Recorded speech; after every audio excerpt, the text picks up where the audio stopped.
I strongly encourage my colleagues on both sides of the aisle to do the same.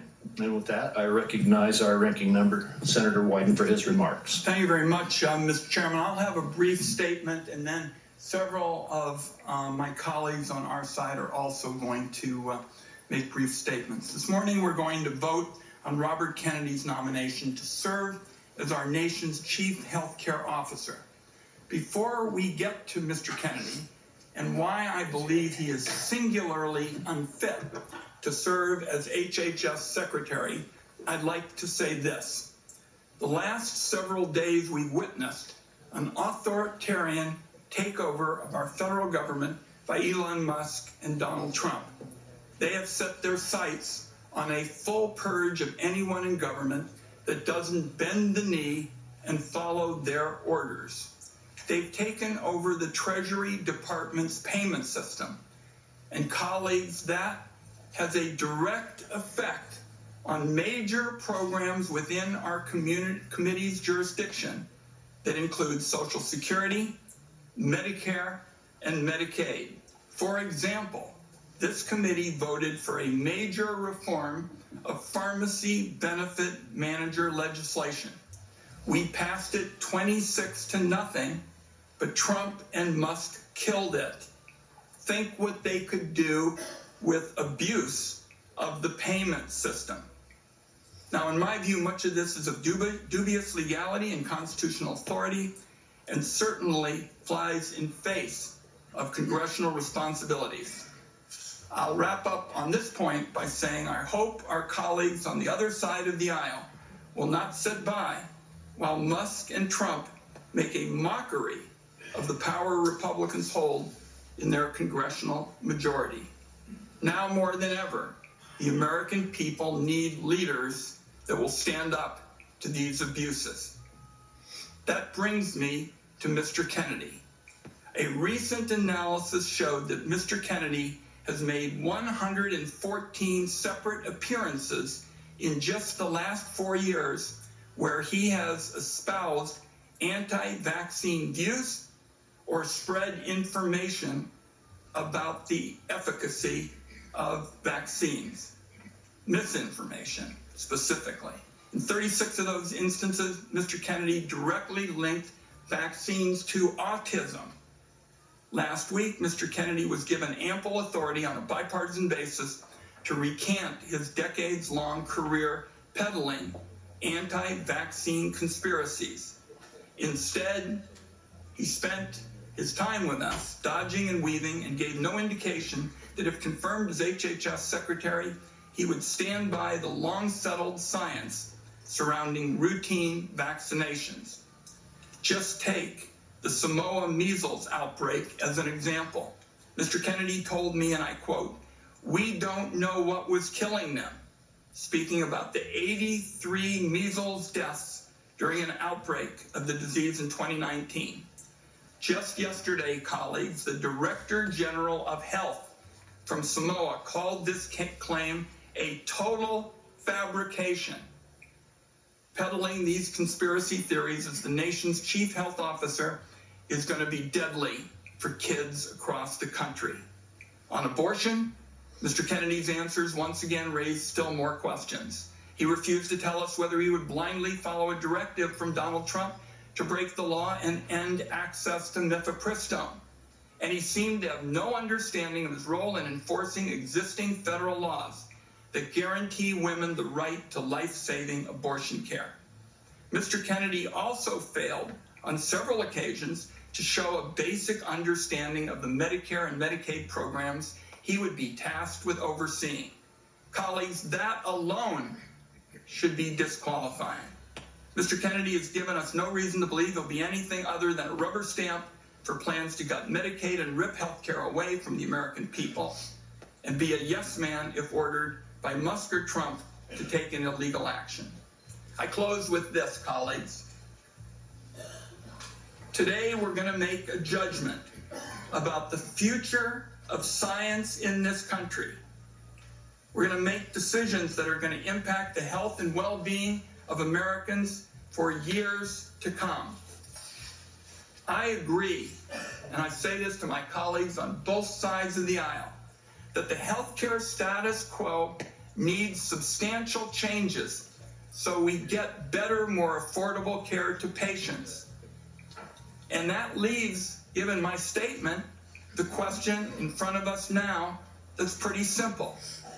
Do senators want their legacy to include disregarding basic health science and instead elevate conspiracy theorists? Making Robert Kennedy Secretary of Health and Human Services, in my view, colleagues, would be a grave threat to the health of the American people. And I urge my colleagues this morning to vote no. So we have everybody here can ask that we do vote now and then do the constant 2 or 3 on each and then we go to the vote. Can I go? Yeah, we're going to do it. So Senator Wyden, we have all of our members here. Senator Wyden and I have agreed that we will have 2 or 3 on each side who wanted to make statements do so before the vote. So please, everyone, hold with us while we have those statements made, and then we will proceed to the vote. I know we've got a lot of folks here pushing on some. Do you want to vote now? Let's go. Mr. Chairman, Mr. Chairman, I've got several colleagues who were under the impression after we talked that we would have 2 or 3, and I'm happy for both sides to make brief remarks, and I'd still like to stay with that. I did make that commitment, and so I could say to my colleagues on my side, I would appreciate it if you would hold your remarks until after the vote. We will let a couple on your side have their remarks, and then we will proceed to the vote. Great, thank you. And who would be next? Senator Cantwell. Senator Cantwell. Mr. Chairman, thank you. I didn't, when you said 2 or 3 people, I didn't know who you had in mind, but being next in seniority, I appreciate the opportunity. Today is very concerning to me because of the future of what I think our nation faces. When I think of this issue, I think of my Pacific Northwest leadership, how Paul Allen, on his own, invested $100 million to fight Ebola. I think of Bill Gates and the Gates Foundation, not just trying to eradicate polio and work on these issues, but to think of a regime that helps not just our nation's health, but global health. So with the UW, the University of Washington, the Cancer Research Center, all of these entities are a collaboration of saying we have to go faster in solving these threats to our nation as it relates to health. Now, we can have a big discussion, which I think you guys all want to have a big discussion about whether and when what happened in the Wuhan province. But I can tell you, we were the first city. We had the first patient. We had the first people who died in nursing homes. We had an emergency room at a hospital who basically was just begging for any equipment we could get them. The whole community stood up and moved as fast as we possibly could and broke down barriers to save lives. And that is what we have to continue to do on innovation. We cannot let another country get ahead of us on some sort of warfare issue and not have a response when it comes to a vaccine. So the most challenging, I wanted to vote for Mr. Kennedy in the context of my family's history. My dad stood behind his father the night his father gave the famous speech. I told him in my office, in my family, the Kennedys stood up. But when he answered Senator Cassidy's question, and he couldn't even give him the answer that, yes, the data is there to support vaccines today. I don't need any more data. All of a sudden, I saw this world that we got affected by in Seattle not being stood up for. I need someone at HHS who is going to say we are going to be a leader in medical technology, science, vaccines. We are going to fight foreign powers. We are going to be there to provide global health. And I don't want a recalcitrant. I need a leader, and that is why I'm voting no. Thank you. Senator Wyden and I have agreed that Senator Warnock will now speak. Following Senator Warnock, we will proceed to the vote, and then anyone else who wants to make remarks will be allowed to make remarks. Senator Warnock. Thank you so very much, Mr. Chairman. At a rally a few months ago, Donald Trump said that he was going to allow Mr. Robert Kennedy to, quote, go wild on health.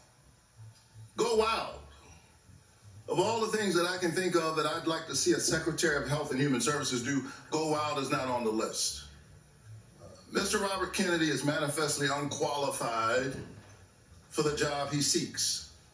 And in both my live and written questions for the record, he failed to commit to protecting access to affordable health care, failed to commit to protecting the people who are protecting us. The problem that the CDC has is that every day these noble civil servants and workers protect us from dangers that we don't see. And often you don't get credit for protecting people from things that they don't see. I simply do not trust him to oversee the CDC. He's unqualified, and I dare say everybody here knows it. We need a serious person at the helm of the HHS, an agency responsible for about half of the health of about half of all Americans. Mr. Kennedy appears more obsessed in chasing conspiracy theories than chasing solutions to lower healthcare costs for working families in Georgia and to make sure that we are protected. The last thing we need is a dilettante dabbling in conspiracy theories at HHS.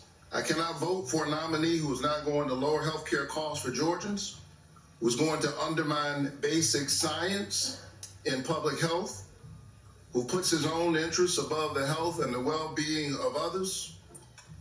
For the health and well-being of all of our families, the people who count on us, to think about them in these rooms of power. I urge all of my colleagues on both sides of the aisle to look past politics and think of country and to find the moral courage to do what's right. Oppose this nomination. Thank you, Senator Warnock. We now have not only a quorum, but all members of the committee are present. I move that the committee favorably report the nomination of the Honorable Robert F. Kennedy, Jr. of California to be Secretary of Health and Human Services. Is there a second? Second. There is a second. The clerk will call the roll. Mr. Grassley. Aye. Mr. Grassley, aye. Mr. Cornyn. Aye. Mr. Cornyn, aye. Mr. Thune. Aye. Mr. Thune, aye. Mr. Scott. Aye. Mr. Scott, aye. Mr. Cassidy. Aye. Mr. Cassidy, aye. Mr. Langford. Aye. Mr. Langford, aye. Mr. Daines. Aye. Mr. Daines, aye. Mr. Young. Mr. Young, aye. Mr. Barrasso. Mr. Barrasso, aye. Mr. Johnson. Mr. Johnson, aye. Mr. Tillis. Mr. Tillis, aye. Mrs. Blackburn. Mrs. Blackburn, aye. Mr. Marshall. Mr. Marshall, aye. Mr. Wyden. No. Mr. Wyden, no. Ms. Cantwell. No. Ms. Cantwell, no. Mr. Bennett. Mr. Bennett, no. Mr. Warner. Mr. Warner, no. Mr. Whitehouse. Mr. Whitehouse, no. Ms. Hassan. Ms. Hassan, no. Ms. Cortez Masto. Ms. Cortez Masto, no. Ms. Warren. No. Ms. Warren, no. Mr. Sanders. No. Mr. Sanders, no. Ms. Smith. No. Ms. Smith, no. Mr. Lujan. No. Mr. Lujan, no. Mr. Warnock. No. Mr. Warnock, no. Mr. Welch. Mr. Welch, no. Mr. Chairman. Chairman votes aye. Mr. Chairman, the final tally is 14 ayes, 13 nays.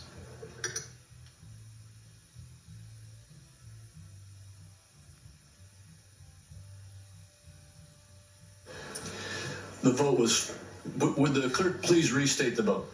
Mr. Chairman, the final tally was 14 ayes, 13 nays. The vote was 14-13. The nomination is reported favorably. We will now turn to other senators who would like to make a statement. Since I asked my Republican